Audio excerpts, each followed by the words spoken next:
Hey everyone, it's R60. Today I've got something a little bit different, a radar missile 1v1 I flew with a friend. Instead of just showing the fight, I'll be breaking down the tactics I use to deal with Fox 3s as the match plays out. Before we dive in, a quick note. I'll keep the explanation simple and easy to follow, and I'll clarify the terms I use along the way. We're running this on a smaller map, not for long range BVR, but to highlight on-the-spot missile evasion. In top tier, you don't always get clean BVR duels, but whenever you do, the tactics I'll show here still apply. Don't be afraid to use them in any scenario where radar missiles are involved, especially Fox 3s. As always, everything will be timestamped below. One more thing I want to mention, the reason why we're doing it on a small map is because I feel like a lot of radar guides showcase longer ranges and no one ever really shows up close. In your typical War Thunder meta, radar missiles are used, at far ranges, but also at ranges as little as 3 kilometers. So I figured, why don't I put myself in a disadvantage with the ERs? There will also be R77 clips, but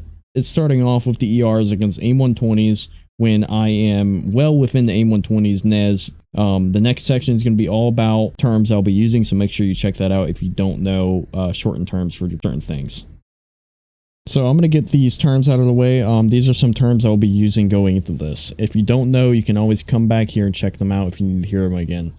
We have WEZ, which is Weapon Employment Zone, NES, which is No Escape Zone, BVR, which is Beyond Visual Range, Kinematics, which is the speed of the missile and its kinetic ability, Pitbull, which is when a Fox 3 goes into its terminal active homing phase, HMD, which is Helmet Mounted Display, Notching, turning your aircraft to put the enemy radar at an angle it can't get a reliable return and or deny the Doppler filter from filtering chaff, Fox 1, which is semi-active radar homing, and Fox 3, which is active radar homing.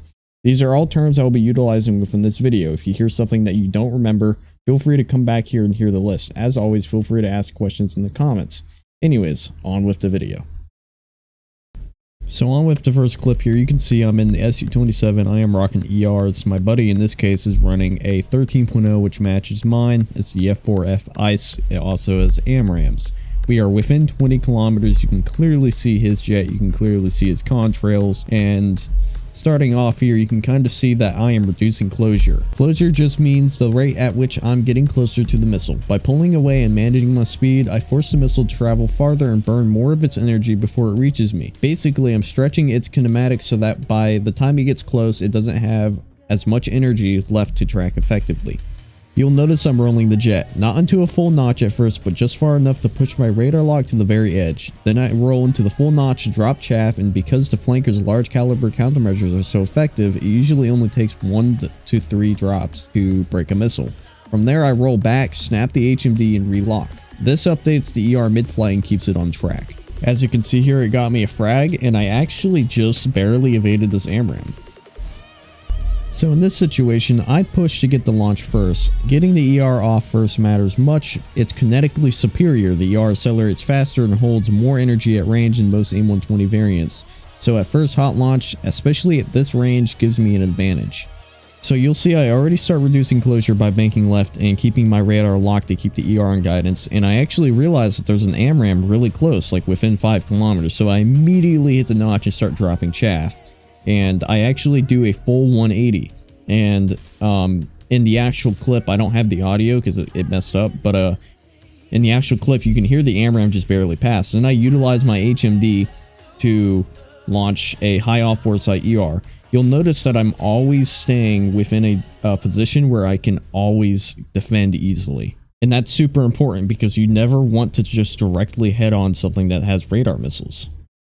So diving into the next clip, I'm going to showcase an error. I actually die in this one. I do everything I can to get a hot launch, get the launch off first. Obviously explained before that the ER is going to reach him much quicker than his AMRAAM will. However, I don't reduce enough closure. He has 3 AMRAAMs off there, and I am not even pulling as defensive as I should. As you can see, I'm already hit. That is why reducing closure is super important. Now, I still get the kill here just because, as said, the ER is much quicker, but that is why reducing closure is very important.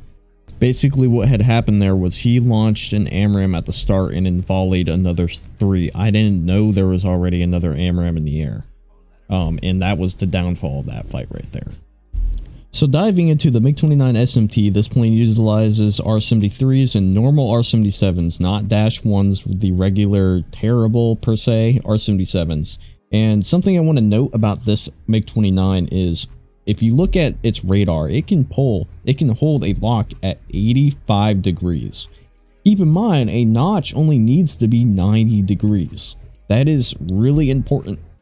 This is why knowing what you can push your radar to is super important.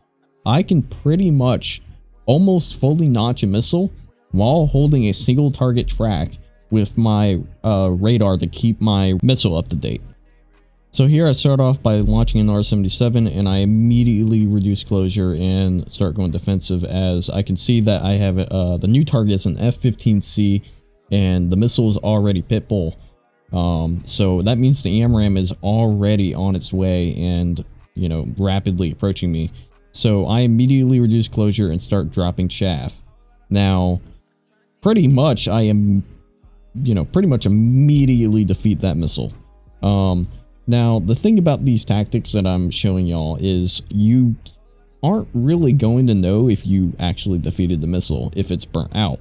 You know, it's kind of just luck. You know, it's RNG. Sometimes it will, sometimes it won't. But you can kind of anticipate how long it takes an AMRAAM or any type of missile to approach you from a certain distance. You can see that I am just barely keeping my missiles within their employment zone. I'm doing everything I can to stay in a defensive manner, pushing that radar to its breaking point to where it, you know, I can barely lock it and launch a missile. You also see that I like to lob ETs with my R-77 volley. And, you know, that's just because ETs are a very deadly missile. They have a lot of range and they aren't radar, so they won't actually know. You can see right here that I have an AMRAAM inbound right now, 5 kilometers, and you can see that he had just launched it. My missile hits, and you can see that the AMRAAM breaks lock off me and goes after chaff. I launch another R-77 doing a defensive maneuver. I am burning a lot of energy doing that, but at this case, in this scenario, I already know he's dead, so it's alright. Alright, so similar situation here. I start off, I launch an R-77 upwards to try to give it as much speed as possible and, you know, increase its already poor range. And he actually doesn't shoot a missile at me here. So I actually continue to fly straight. I launch a ET, or I plan to launch an ET, then I switch to a 77. Now, here I know he's completely defensive, and I when I do see that he has an opportunity to launch, I start reducing closure, as I mentioned. This puts me in a spot where I could easily evade his missile if I needed to, and my R-77 hits him. That was a pretty easy frag there. So in this situation, I start off, I shoot an R-77, except this time I'm going to do something a little bit different. So I launch my R-77 just to give him something to think about, and I do go defensive. However, this time I'm going to drag the missile towards the ground, and I'm going to try to multipath a little bit, which, you know, the entire point of this video is to, you know, try to help people not always have to rely on multipathing. But in this case, I am going to multipath, and I'm going to try to hide from his radar. As you can see, missile evasion, so I successfully drove his missile into the ground. Now, I'm going to try to hide from his radar. I am defeating multiple of his missiles just by multipathing. And you'll see me turn in towards the mountain here. And the reason why is because I want him to be overconfident and try to push me. He launches another missile. I'm not too worried about it. Not only is it behind me, but you know, you can just drop altitude and multipath it. You know, that's the state of the game right now.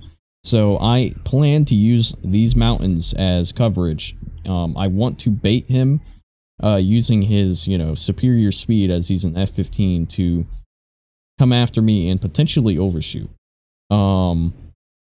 Which is precisely what happens. So here I start turning in to start bleeding some speed, and you know, right on the money, I have my HMD ready, and right on the money, he actually pulls in, and you see that I was already in a defensive position. His missile immediately just blew up. I mean, it had nothing to track on. I denied that missile entirely. Now, this is a unfavorable position for F-15. He's got a lot more speed than me, and I have R-77s. I don't even have R-73s on board, and the R-77 is an insane missile in terms of G-pull, and he's just dead. I probably could have got him with an ET there, in all reality, but the R-77 did the job. So here's another MiG-29 fight.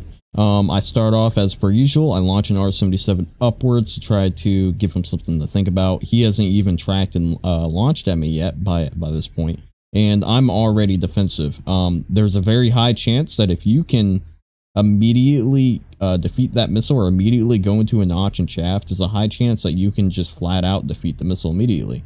In that case, I didn't, but I did defeat it at 7 kilometers, so you can see it turn in slightly before it burns out towards my chaff. I then use my high off foresight capability and launch a R-77 and ET. And knowing how these missiles pull, I'm pretty confident they can pull in and hit him. He actually chaffs and defeats my R-77 and ET. So I pull back in, and it turns out that the R-77 actually retracked him. He defeated the second R-77, but the first one actually was still tracking. So for this fight, I pull out the F-14 AMRAAM. This has Fokker 90s, which are Fox 3s. It has R-27Rs, and the reason why I pulled it out is because it is a 13.0 aircraft that faces 14.0, but it can very much still fight against those Fox 3s if you know what you're doing. The Fokker 90s are extremely deadly at 20 kilometers, and as you can see here, I immediately get a frag. He doesn't even get a chance to launch at me. So in this next F-14 clip, I end up launching a Fokker immediately. Once again, same concept as everything else, give him something to think about. And I can assume that he's already going to have AMRAAMs on the way. So knowing how much time I have, I can already see the smoke trails. I launch another, and then I go defensive. Now, in this clip, I actually get into a dogfight, which I'm going to leave in just because I think it's cool. So with the F-14, I don't have a good RWR, so I actually have no information if I defeated the missile. So in this case, I hit the same notching maneuver, but I actually go down towards the water, not into full multipath range, but I have a mountain there to help me. And that is to potentially drag any missile that is tracking me into the ground. Obviously, I broke whatever missile or defeated whatever missile. I'm trying to get him on TWS or radar, but I can't see him. So, knowing there's another missile, I hit the mountain to deny him any missile usage, and yeah, I get a missile evasion there. From there, I know he's going to be pretty much right behind me, so I get ready to dogfight. I ditch my Fokkers. I bring my wings out, and you'll see I actually break my landing gear. It does help the Tomcat. It loses weight, so I mean you can use it at certain times, especially against planes like the F-15. And you'll see that I utilize my landing flaps, and I pretty much need to kill him within the first 3 or 4 turns, or else I'm going to be in trouble, because an F-15 has the ability to just kind of pull energy out of its ass. He actually kind of makes an error here and pulls into me for some reason, and that allows me to get a gunshot. Now, I end up finishing him off with an AIM-9P just because I know it can pull it, and just like that, I won that fight and that merge. Alrighty, so with that being said, I'm going to end off the video here. This video wasn't supposed to be like, an insanely in-depth video. It was just me kind of voiceovering things that I do to defeat radar missiles. And as you can see here, this is an RB clip, and I do utilize these tactics all the time, and they do work. These can work on Fox 1s, they can work on Fox 3s. Hell, you can do these on Fox 2s. It just varies on the situation. Obviously, your luck is going to vary. It's RNG at the end of the day. So, I want to thank my buddy Josmorn for doing the 1v1 with me, and, allowing me to get clips like these. I hope this enjoyed y'all. If it did, make sure you comment down below if you have any questions. If you enjoyed the video, make sure you like, subscribe, and maybe consider joining the Discord. The link will be in the description. Anyways, I'll see you guys in the next one.